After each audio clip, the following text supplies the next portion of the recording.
Olá, bom dia. O mês de fevereiro tem todas as cores da alegria do carnaval, mas é também um mês que é chamado de Fevereiro Roxo. Isso é para chamar a atenção para uma doença que atinge cerca de 2% da população no Brasil. É o Alzheimer, que faz com que idosos passem por um período de esquecimento, aquela coisa que vai envelhecendo naturalmente e parece que os neurônios também vão juntos. E é sobre isso que a gente vai falar no programa de hoje. Porque quem veio conversar comigo no café da manhã e tomar café comigo, claro, foi o doutor Luciano Lobão, que é neurologista. Bom dia, doutor. Bom dia, Elda. É sempre um prazer estar aqui com você, retornar aqui e compartilhar com a tua audiência um tema tão importante que é a doença de Alzheimer. Pois é, a doença de Alzheimer. Quando a gente fala em Alzheimer, a gente se reporta imediatamente a idosos. Ela é necessariamente uma doença de idosos? Veja, a idade é um fator de risco muito importante para a doença de Alzheimer. Ela realmente, ali que mora a incidência e a prevalência maior da doença.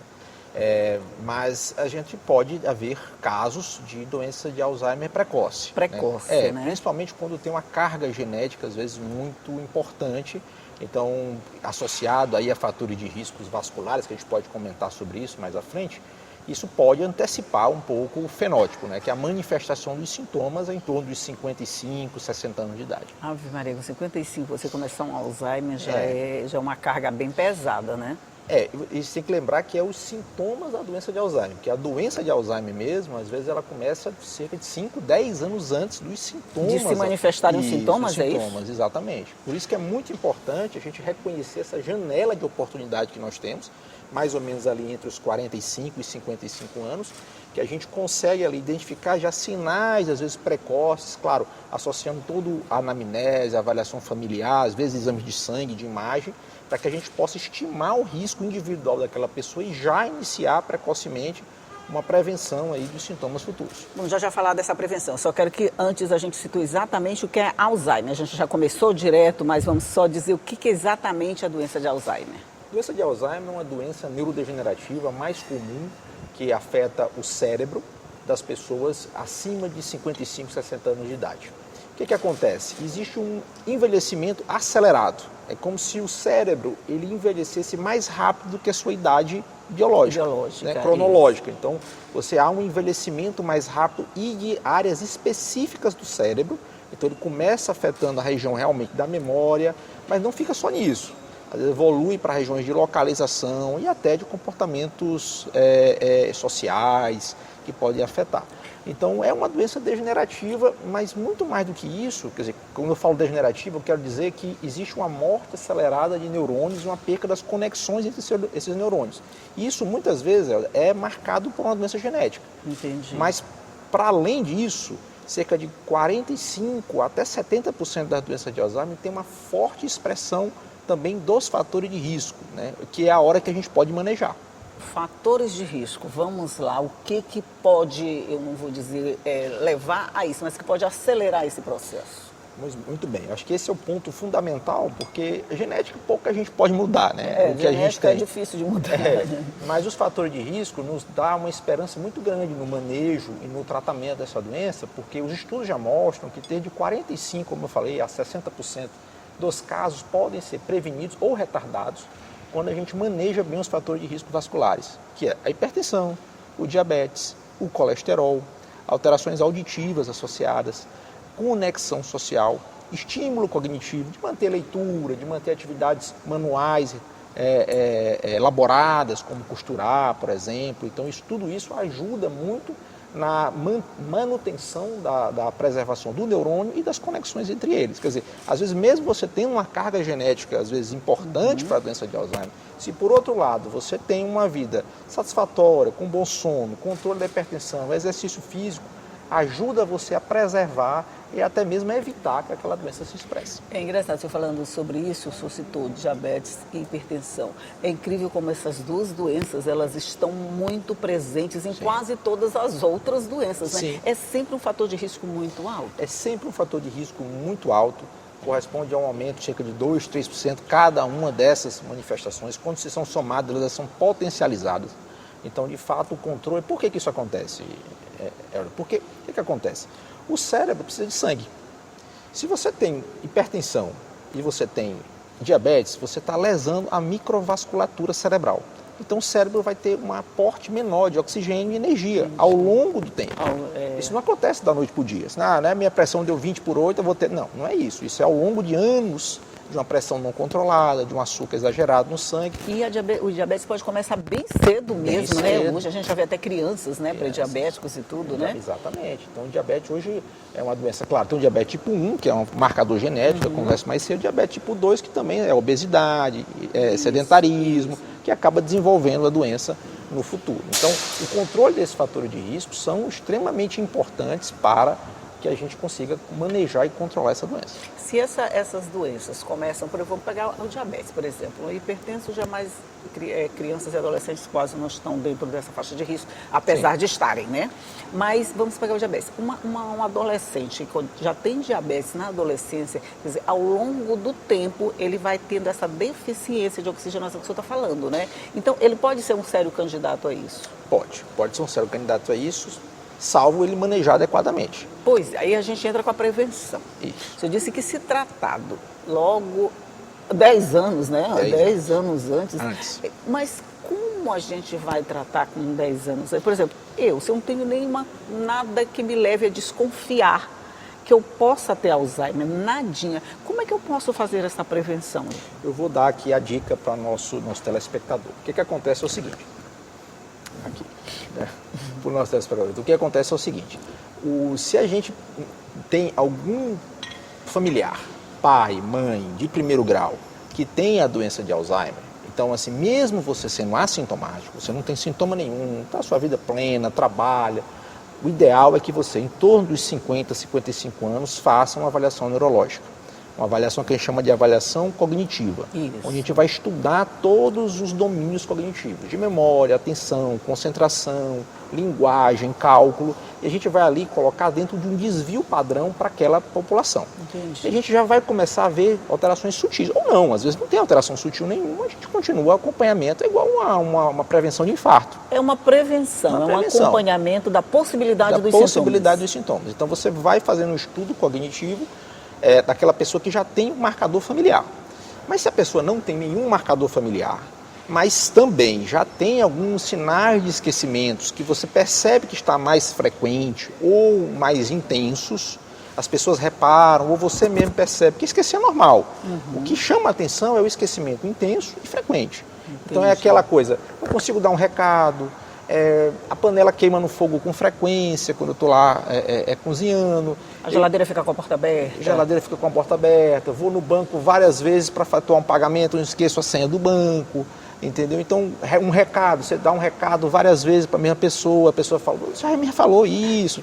Então, isso são sinais que às vezes, se repetitivos, não uma vez ou não, se repetitivos, vale a pena fazer um check-up. É uma luzinha vermelha não, mas amarela para a gente se cuidar. Mas você não tem nada disso, digamos, você não tem família, você não tem sintoma nenhum, o que você pode fazer? Manter uma vida adequada, uma rotina bem estruturada, exercício físico permanente, saber que o cérebro é um órgão que precisa de estímulo, então as pessoas às vezes falam, mas eu trabalho todo dia, mas você trabalha com a mesma coisa há 20 anos. Ele já está condicionado, já não vale mais, né? Vamos falar sobre isso no próximo bloco, porque eu vou fazer um rápido intervalo aqui, eu vou deixar ele tomar um pouquinho de água, um pouquinho de café, que eu não deixei não, só conversamos, mas nós vamos tomar água e café nesse intervalo e vamos voltar para continuar conversando, é um minutinho só e eu volto já já.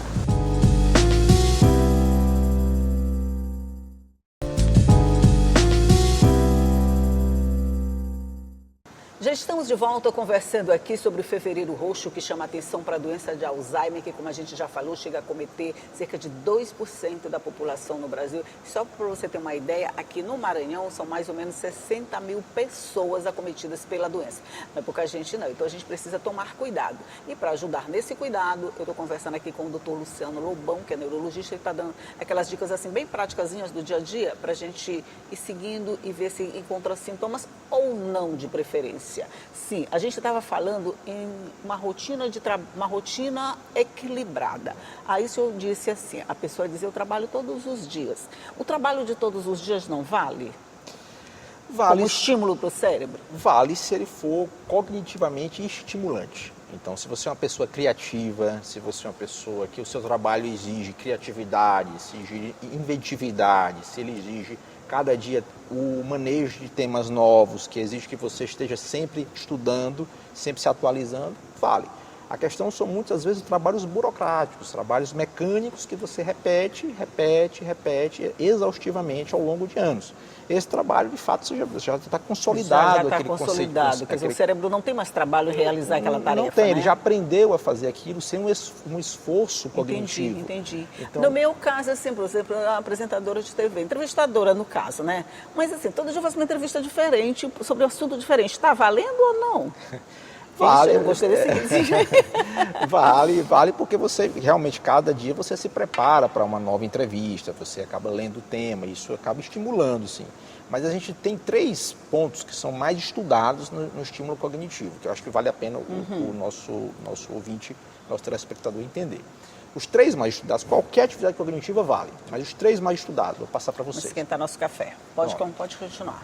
Primeiro, aprender ou estudar melhor um segundo idioma.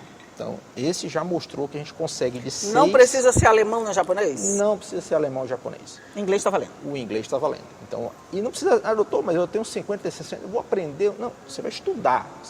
Se aprender, vai ser ótimo. Você vai estudar um segundo idioma, porque isso vai estimular muito a conectividade cerebral. Isso já mostrou em estudos prospectivos uma redução de até 5 a 7 anos do início do aparecimento das doenças de Alzheimer. Segundo, instrumento musical. Então, aprender a tocar um instrumento musical também estimula áreas diferentes do cérebro, que vai estimular essa hiperconectividade. E o terceiro é a leitura. O simples ato da leitura, que não é tão simples assim, ele é cognitivamente muito estimulante, porque estimula o pensamento, estimula a reflexão, o senso crítico, também traz muitas vantagens nesse estímulo cognitivo, que é uma das armas que a gente tem na prevenção e no tratamento da doença de Alzheimer. Ótimo, pronto. Se você não tem um instrumento aí, não quer sair de casa fazer, faz a leitura. A leitura de alguma coisa diferente, nova, Sim, né? Diferente da sua rotina de trabalho. Esse é o ponto. A coisa nova é que estimula o cérebro, é mais ou menos isso, né? É. Eu sempre ouvi dizer que palavras cruzadas também funcionam, mas isso já é uma coisa superada? Sim, a palavra cruzada foi estudado já por muito tempo e o que mostrou os estudos é que ela não traz nenhum benefício global. Se você faz a palavra cruzada apenas, você não consegue estimular áreas suficientes do cérebro para que haja algum desfecho positivo em relação a isso. O que você pode fazer é a palavra cruzada em associação a outros estímulos cognitivos. Mas só a palavra cruzada por si só não, porque ela estimula a nomeação, linguagem e isoladamente ela não é capaz de causar uma neuroplasticidade positiva. Entendi. Vamos voltar lá para a prevenção, quando o senhor falou que precisa o acompanhamento, fazer o mapeamento e aquela coisa toda. Aí eu fiquei pensando aqui, e quem não tem acesso a esses serviços? Porque é uma especialidade mais diferenciada, é oferecido pelo Sistema Público de Saúde? Sim. Mas você consegue daqui a 2 anos uma consulta. Em 2 anos o cérebro não está nem querendo saber da agenda do médico, né? Não. Então, como é que se faz nesses casos? De fato, e essa é uma das funções da nossa atuação, principalmente no Serviço Público de Saúde, e aqui está na conscientização para toda a população, é que não há tratamento de doença de Alzheimer ou de nenhuma doença crônica com consultas pontuais. Vou no consultório hoje, daqui a 4 meses. Isso vale para o público e para o privado, entendeu? A avaliação e a prevenção das doenças crônicas, seja ela dor, seja Alzheimer, seja o AVC, requer um acompanhamento continuado. Entendi. Onde vai ser checado, avaliado, scores, avaliado o acompanhamento multidisciplinar, o que a gente chamou de medicina do estilo de vida, onde a gente traz ali conceitos de movimento, de exercício, de estresse, de sono, que ajudam a gente, juntamente com os medicamentos, com os suplementos, ter um desfecho positivo. Porque se a gente acreditar que visitar o médico 2 vezes em 6 meses, tomar um remédio 1 vez por dia, vai mudar um desfecho tão importante, tão vigoroso como não vamos acontecer. Não vai mudar. Então aí precisamos de estruturar esse acompanhamento. Aí já não interessa se é público ou se é privado. Não interessa se é público ou se é privado. O interessa é a qualidade desse acompanhamento, né? Demência e Alzheimer são a mesma coisa? Alzheimer é um subgrupo das demências, né? Demência é um grupo enorme, um grupo grande, que pode ter de vários tipos. Por exemplo, um trauma, trauma, acidente de carro que você bate a cabeça pode levar a uma demência, né? Tem a demência do pugilista, a demência pós-AVC. E o Alzheimer é um tipo de demência, né? Uma demência neurodegenerativa. Entendi. Porque normalmente você faz uma associação que demência e Alzheimer são a mesma coisa. São esquecimento gradativo e permanente das pessoas. Não necessariamente. A demência é uma alteração cognitiva progressiva que afeta a vida. E pode ter várias causas. O Alzheimer é só uma delas. Quando quando o senhor fala nessa questão da idade, a partir de 55, quando é precoce, ou a partir já de 60, que já é mais natural, eu lembro do filme Para Sempre Alice, que ela começa uma pessoa super inteligente, professora, aquela coisa toda, e de repente aos 35 anos começa um processo de Alzheimer. Isso é raro de acontecer, não é, doutor? Aos 35 anos é muito raro de acontecer. Existem realmente mapeados alguns genes que podem causar uma doença de Alzheimer precoce, né? Uma demência precoce, mas não é comum. E no Brasil, esses genes não são prevalentes, entendeu? Algumas populações na Colômbia, algumas regiões da Europa, isso é mais comum, mas no Brasil isso não é tão comum. Tanto é que quando já temos o que a gente chama de demências rapidamente progressivas ou demências muito precoces, nós temos que abrir nosso leque de diagnósticos para outras possibilidades diagnósticas para além da doença de Alzheimer. Entendi. Então, no dia a dia, vale aquela dica de sempre. Cuide do seu estilo de vida, faça exercício, deixe a leitura em dia. Tudo isso vai te levar para um caminho, não vou dizer que vai evitar, mas pelo menos pode retardar. É mais ou menos por aí? Retardar. Em alguns casos pode até evitar o início da doença, mas assim, na biologia é muito difícil a gente cravar uma situação. Se você tiver uma carga genética muito propícia para um tipo de doença, o que você pode fazer é retardar, diminuir a intensidade para quando ela vir de forma mais leve, de forma mais manejável. Então, assim, a gente não consegue dizer, olha, você vai curar a doença de Alzheimer, não temos conceito para isso. O que nós podemos dizer para o paciente é que o manejo preventivo ajuda a postergar o início da doença. Manejo preventivo, a gente fala, dormir bem. Trabalhar legal. Trabalhar legal, um ambiente bom de trabalho, conexões positivas. Conexões positivas. Dizem que amizade e exercício físico salva muita coisa. Muita coisa. E se você fizer os dois juntos, potencializa. Pronto, gente. Chamar um amigo para caminhar, correr, vai ser muito bom. Pois é, ter essas conexões. A gente não pode se isolar, né? Não. O cérebro precisa de trabalho. Precisa de trabalho. Quando está no automático, ele não trabalha. Não trabalha. Ele faz também automático, né? Faz. O nosso cérebro é feito para poupar energia. Feito para poupar energia. A gente não pode poupar energia do cérebro, gente. Vamos botar esse cérebro para trabalhar, vamos fazer essas coisinhas basiquinhas. Às vezes parece até bobagem, né? Eu vou ler um livro.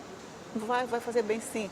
Eu vou caminhar. Vai caminhar sim, vai fazer sua musculação, vai cuidar de você. Se você não cuidar de você, ninguém pode fazer isso. Só você pode cuidar de você. A não ser que você já esteja doente, que é onde a gente não quer chegar, que aí você precisa de ajuda de todo mundo, o que não é legal. Vamos cuidar enquanto estamos com saúde. Doutor Luciano Lobão, muito obrigado por todas essas informações, coisas assim muito simples, muito fáceis de entender. Às vezes a gente tem dificuldade de entender o assunto, mas o senhor tornou uma coisa muito fácil. Muito obrigado. Sempre um prazer estar aqui com você. Muito obrigada a você. Bom dia por me ajudar a fazer esse café de hoje e por compartilhar todas essas informações. Obrigado. E bom dia para você também que ficou sabendo um pouco mais sobre a doença de Alzheimer, o que pode ser feito para evitá-la, mesmo que você já tenha um precedente, alguma coisa na sua família.